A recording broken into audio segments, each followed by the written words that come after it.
बिस्मिल्लाहिर्रहमानिर्रहीम। अस्सलाम वालेकुम स्टूडेंट्स। आज हम एक्सरसाइज 4.6 स्टार्ट करेंगे। 4.6 स्टार्ट करने से पहले जो कुछ टॉपिक्स या कुछ जो चीज़ें टर्म्स उसमें यूज़ होनी है पहले उनको देख लें। उनको देखने के बाद फिर हम नेक्स्ट एक्सरसाइज स्टार्ट करेंगे। सबसे पहले बेटा जो टर्म यूज़ हो रही है वो है परसेंटेज। कि परसेंटेज क्या होता है बेटा? परसेंटेज को आप उर्दू में कहते हैं फ़ीसद। ठीक है, फ़ीसद या उसका बेटा ओवरऑल मतलब क्या होता है कि आप किसी भी चीज़ को कैसे 100 से देखते हैं कि 100 में से कितने परसेंट या कितने ये चीज़ है। ठीक है, तो बेटा लिखा हुआ है द परसेंटेज मीन्स पर 100 और आउट ऑफ 100 के 100 में से कितने हैं, कितने मीन। अगर मैं कह रहा हूँ 3% का मतलब क्या है कि 100 में से 3%, हाँ 100 का तीसरा हिस्सा, 100 में से 3%, ये ठीक है। अगर मैं कह रहा हूँ बेटा 60% का मतलब 100 में से 60, यानी 100 रुपये में से 60 रुपये। ठीक है, तो बेटा ये आपके पास परसेंटेज यूज़ करते हैं और उसके लिए जो सिंबल यूज़ होता है बेटा वो आपको पता है कि वो ये वाला परसेंटेज का सिंबल ये वाला होता है।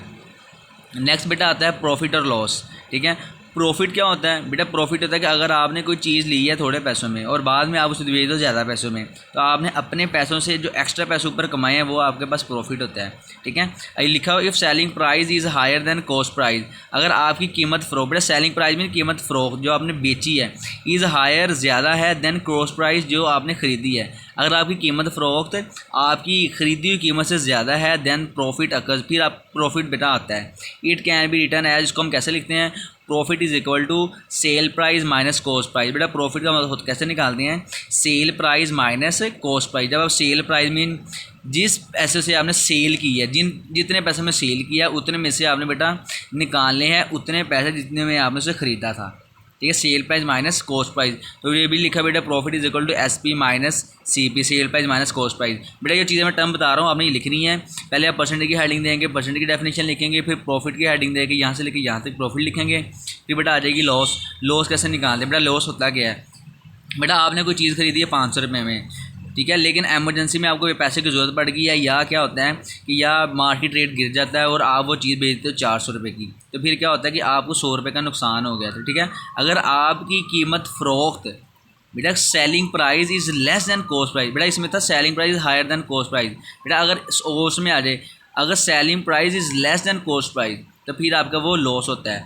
या बेटा ऐसे लिख लें, if the cost price is higher than selling price, इधर सेलिंग प्राइस ज़्यादा थी बेटा प्रॉफिट में, लॉस में आपकी कॉस्ट प्राइस ज़्यादा होती है। Cost price is higher than selling price then loss occurs. It can be written as loss is equal to cost price minus sell price. और बेटा लिखा हुआ loss is equal to CP minus SP। तो बेटा ये profit और loss की term थी जो यूज़ होनी है, ये मैंने आपको बता दी। अभी इनके जो फॉर्मूले होते हैं कि वो कह दे कि प्रॉफिट परसेंटेज निकालें या लॉस परसेंटेज निकालें, उसको कैसे निकालना है। तो बेटा इस प्रॉफिट परसेंटेज का जो फॉर्मूला यूज़ होना है वो है percentage profit is equal to profit over cost price multiply by 100। बेटा प्रॉफिट में जितना प्रॉफिट आपको मिला है डिवाइड बाय कॉस्ट प्राइस, जितने पैसों से आपने खरीदी थी, profit over cost price multiply by 100। बेटा इस तरह लॉस आ जाए तो आप लिखोगे जितना लॉस हुआ है उसको डिवाइड करवाओगे जितने पैसों से आपने चीज़ खरीदी थी। ठीक है, loss of cost price multiply by 100। तो बेटा ये आपके पास आ जाएगी लॉस। बेटा लॉस होता क्या है? लॉस होता है बेटा लॉस ऑफ कॉस्ट प्राइस, जो परसेंटेज की वजह से 700 लिखा हुआ है। ठीक है, तो बेटा ये थी टर्म जो आपकी यूज़ हो रही हैं। नेक्स्ट बेटा एक और टर्म यूज़ होनी है आपकी, वो है आपकी डिस्काउंट।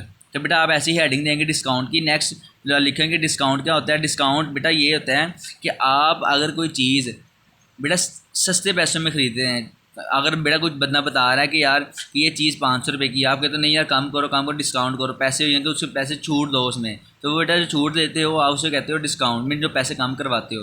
ये लिखा हुआ है discount means to reduce the price of an article from its market price. Market price से जो आप पैसे किसी आर्टिकल के कम करवाते हो उसका बेटा डिस्काउंट कहते हो। ठीक है, अगर लिखा था डिस्काउंट इज़ द अमाउंट, बेटा यहाँ से लेके आपने क्या करना है, यहाँ से लेके यहाँ तक करनी है पहले। ठीक है, यहाँ तक करने के बाद फिर आप लिखेंगे the discount is the amount you saved in buying an article. बेटा जो किसी आर्टिकल को बेचते हुए आपने जो पैसे बचाए होते हैं उसको आप डिस्काउंट कहते हो। ठीक है, discount is the amount you saved, आपने बचाए हैं इन बाइंग एन आर्टिकल, किसी आर्टिकल को बाइंग मीन बेटा ख़रीदते हुए।